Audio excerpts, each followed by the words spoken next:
Hi everyone. परेशान है थोड़ा सा आज इकोनॉमिक टाइम्स का जो आर्टिकल आया। परेशान होने वाली बात तो नहीं है, लेकिन कभी भी जब ऐसे प्रोमिनेंट न्यूज़पेपर के अंदर कोई आर्टिकल आता है, चाहे वो क्रिप्टो से रिलेटेड, तो वो हलचल तो मचाता है, चाहे वो पॉजिटिव हो या थोड़ी सी डैम्पनिंग हो या नेगेटिव खबर हो। तो खैर, ये जो खबर आई इसको हमने दो पार्ट में डिवाइड किया है और उसको थोड़ा सा ब्रेक करके समझते हैं चीज़ों को। पहला पार्ट जो आर्टिकल की शुरुआत में लिखा है कि आरबीआई सर्कुलर का जो पर्पस था, जो गवर्नमेंट ने ये आरबीआई के थ्रू जो सर्कुलर लेके आई थी कि जो बैंकिंग चैनल है वो क्रिप्टो में जो लोग डील कर रहे हैं उनको ना मिले, वो कहीं ना कहीं अटेम्प्ट फेल हो गई आफ्टर सुप्रीम कोर्ट जजमेंट। तो अब कहीं ना कहीं गवर्नमेंट एक तरीके का वैक्यूम क्रिएट हो गया था कि सर्कुलर इफेक्ट में नहीं है, और अभी भी अगर गवर्नमेंट को अब टेक तो कोई लेना ही था कि क्रिप्टो को बैन करना है या रेगुलेट करना है, तो कहीं ना कहीं चीज़ें एक्सपेक्टेड थी। और ऊपर से हम हमेशा कहते हैं कि FATF की गाइडलाइंस इम्प्लीमेंट करने का समय भी जो है वो 30 जून तक है।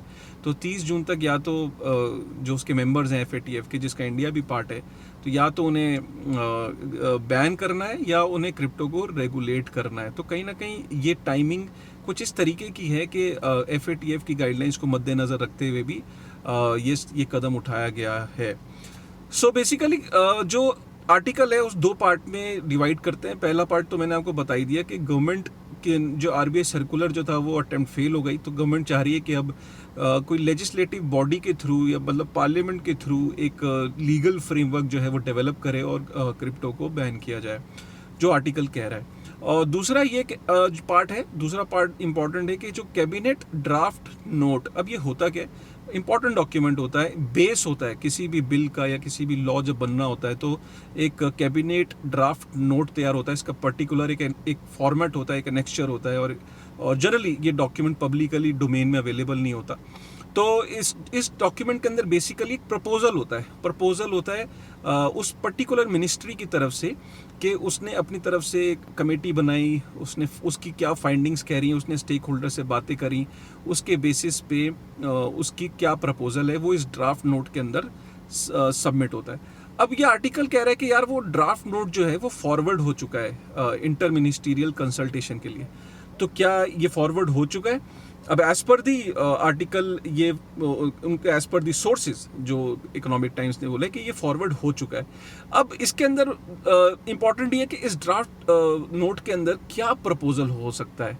तो दो चीज़ें हैं, ये एक नया ड्राफ्ट नोट भी हो सकता है, और ये पुराना जो गर्ग कमेटी की जो फाइंडिंग्स थी कि जो आउटराइटेडली बैन और 10 साल की सज़ा, 25 करोड़ का जुर्माना, वो सब बातें जो थी वो भी उसमें हो सकती हैं। चांसेस ज़्यादा कौन से? चांसेस ये हैं कि गर्ग कमेटी की रिकमेंडेशंस ही इसमें प्रपोज्ड हों, क्योंकि जब से गर्ग कमेटी के बाद से कोई नई कमेटी गवर्नमेंट ने बनाई नहीं है, अभी तक कोई न्यूज़ में नहीं है। हाँ, अगर कोई बनाई है ऐसी कोई, तो अभी तक हमारी नॉलेज में या पब्लिक डोमेन में ऐसी कोई इन्फॉर्मेशन नहीं है।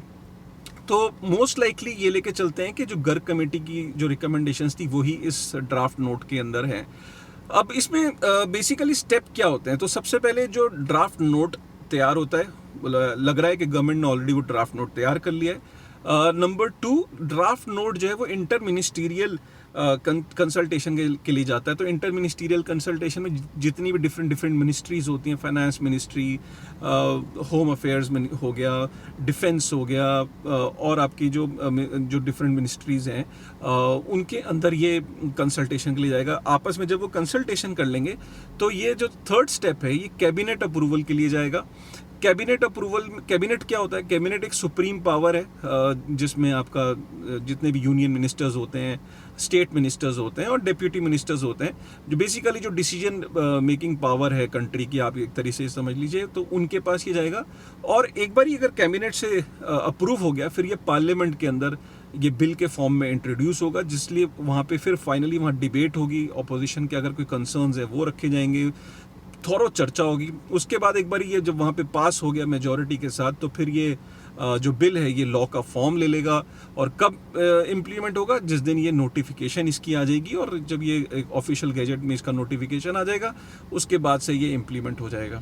तो क्या लगता है, मतलब आपके दिमाग में क्वेश्चन चल रहा होगा कि सर वीडियो तो बना रहे हो, बट ये तो बताओ कि एग्जैक्टली क्या आपको क्या लगता है। तो हमारा ये टेक है कि एक मिनट को ये मान लेते हैं कि इस पर्टिकुलर जो ड्राफ्ट नोट है इसके अंदर रिकमेंडेशन है कि क्रिप्टो को बैन किया जाए, तो गवर्नमेंट के पास पूरा राइट है। गवर्नमेंट चाहे तो वो लेजिस्लेटिव तरीके से एक पार्लियामेंट के थ्रू बिल ला सकती है, बैन कर सकती है। बट इंपॉर्टेंट बात यह है कि क्या बैन होने के बाद क्या ऑप्शंस बचते हैं। खैर, बैन होने के बाद आपको भी पता है कि मुझे ऐसा लगता है कि उसके बाद भी लोगों के पास कोर्ट में जाने का राइट बिल्कुल बचेगा। लोग फिर से कोर्ट में जाएंगे, चाहे वो क्रिप्टो में जितनी भी कंपनीज हैं या कोई इंडिविजुअल है, उसका जो फंडामेंटल राइट है उसको वो जो लास्ट टाइम जो सुप्रीम कोर्ट में जो पॉइंट्स इतने सारे पॉइंट्स मेंशन किए थे अशीम सूद ने, उन्हीं पॉइंट्स को लेके वो कहीं ना कहीं दोबारा से कोर्ट में जाने का क्या राइट है इंडिविजुअल्स के पास, कंपनी के पास? हाँ बिल्कुल है, वो बिल्कुल जा सकते हैं, नंबर 1। और इम्पॉर्टेंट बात यह है कि गवर्नमेंट को इतना ख्याल ज़रूर होगा कि सुप्रीम कोर्ट ने अगर आरबीआई से भी यही क्वेश्चन पूछा था कि आपने जो बार बार आप अगर ये कह रहे हो कि ये हार्मफुल है और मॉनेटरी पॉलिसी के लिए, या आपके जितने भी कंसर्न है, तो क्या इसके बारे में कोई आपने डिटेल स्टडी करी है, क्या कोई डिटेल रिसर्च करी है? वो क्वेश्चन आज भी स्टैंड करता है, चाहे वो गवर्नमेंट भी अगर उसे बैन करती है। तो अगर कल को कोर्ट में लोग मूव करते हैं या कंपनीज मूव करती हैं, तो गवर्नमेंट को वहाँ पे भी एक डिटेल स्टडी शो करनी पड़ सकती है कि हाँ उनकी भी रिसर्च या उन्होंने ये कमेटी अपॉइंट करी थी और उस कमेटी की ये रिकमेंडेशंस थी या ये रिसर्च थी, और क्या ये डिटेल रिसर्च थी या नहीं थी। तो ये अगेन कोर्ट के अंदर एक मामला है जो कल को फ्यूचर में जा सकता है। तो क्या आपको अभी पैनिक करना चाहिए? पैनिक नहीं करना चाहिए, क्योंकि अभी कोई आज रातों रात कोई बैन नहीं हो गया। ये एक डेवलपमेंट है जिसको ऑब्वियसली टाइम लगेगा, और इस डेवलपमेंट में सभी की नज़र रहेगी। और क्योंकि आप ये भी कह सकते हो कि सर कोई सोर्स से है, हाँ सोर्स है, सोर्स इकोनॉमिक टाइम्स का सोर्स है। वो अगर आप उस सोर्स पे यकीन ना करना चाहो तो ऑब्वियसली ये खबर का कोई मायने नहीं है। बट क्योंकि इकोनॉमिक टाइम्स कुछ ना कुछ पत्रकारिता में कुछ स्टैंडर्ड्स मेंटेन करते हैं, अगर वो सोर्स कह रहे हैं तो हम एक मिनट को एग्ज्यूम कर लेते हैं कि खबर सही है। तो हमें उस हिसाब से अपने थॉट प्रोसेस को, अपनी चीज़ों को उस हिसाब से, उस पर्सपेक्टिव से देखना चाहिए और सतर्क रहना चाहिए, और अपने डिसीजन मेकिंग को उस टाइम टू टाइम इवैल्यूएट करते रहना चाहिए ऐसी डेवलपमेंट्स के साथ, और अवेयर रहना चाहिए कि और सही सोर्स ऑफ इंफॉर्मेशन के साथ कि एक्चुअली में मार्केट के अंदर हो क्या रहा है, क्या डेवलपमेंट्स है। तो उम्मीद करता हूँ कि आपको जो हमारा ये पूरा जो ये एक्सप्लेनेशन था, ये डिकोडिंग जो हमने करी है इसकी, ये पसंद आई होगी। अगर पसंद आई तो प्लीज़ लाइक करिएगा, कमेंट करिएगा और वीडियो को शेयर ज़रूर करेगा, और फ्यूचर के लिए भी बने रहें क्रिप्टो कानून के साथ। Thank you very much.